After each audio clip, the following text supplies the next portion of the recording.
പേരെന്താ? രക്ഷ ഷാബിന. നമ്മുടെ ചോദ്യം എന്ന് പറയുന്നത്, ഇന്നത്തെ കാലത്ത് യുവത്വം കൂടുതൽ ലഹരി യൂസ് ചെയ്യുന്നതായിട്ട് കാണപ്പെടുന്നുണ്ട്. ഓക്കെ, അതിനെ കുറിച്ച് എന്തെങ്കിലും പറയാനുണ്ടോ? ഇപ്പൊ നമുക്കറിയാം, എല്ലാ കേസ് എടുത്താലും ഡെയിലി ന്യൂസ് എടുത്താലും ഇത്ര പേരെ കൊന്ന് കാരണം എന്തായിരിക്കും? ലഹരി. മെയിൻ ആയിട്ട് നമ്മുടെ നിയമവ്യവസ്ഥ തന്നെയാണ്. ആർക്കും നമ്മുടെ നിയമത്തിനെ ഒന്നിനും പേടിയില്ല. ഇന്നൊന്ന് ജയിലിലേക്ക് അറിയാം, നാളെ ഇറങ്ങാം. അത് തന്നെയാണ് ഏറ്റവും വലിയ ആൾക്കാരുടെ ഒരു ഇത്.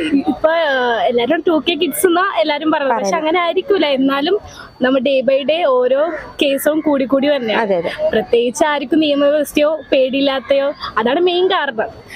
നമുക്കിപ്പോ ഏത് സൈഡിൽ കൂടി നമുക്ക് എന്ത് വേണേ യൂസ് ചെയ്യാൻ പറ്റും, അത് കൊണ്ടുവരാൻ പറ്റും. അതൊക്കെ ഇപ്പൊ എല്ലാരും ഒരു പ്രൊമോട്ട് ചെയ്യണ സാധനം.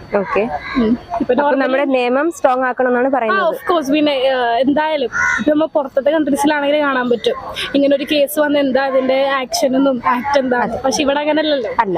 അപ്പൊ അതൊരു പേടിയോ എന്തെങ്കിലും ഒരു ആൾക്കാർക്ക് ഒരു മനസ്സിൽ അറിയണമല്ല, ഇതിപ്പോ ഇങ്ങനെ ചെയ്താ ഇതിന്റെ ആക്ട് ഇതായിരിക്കും.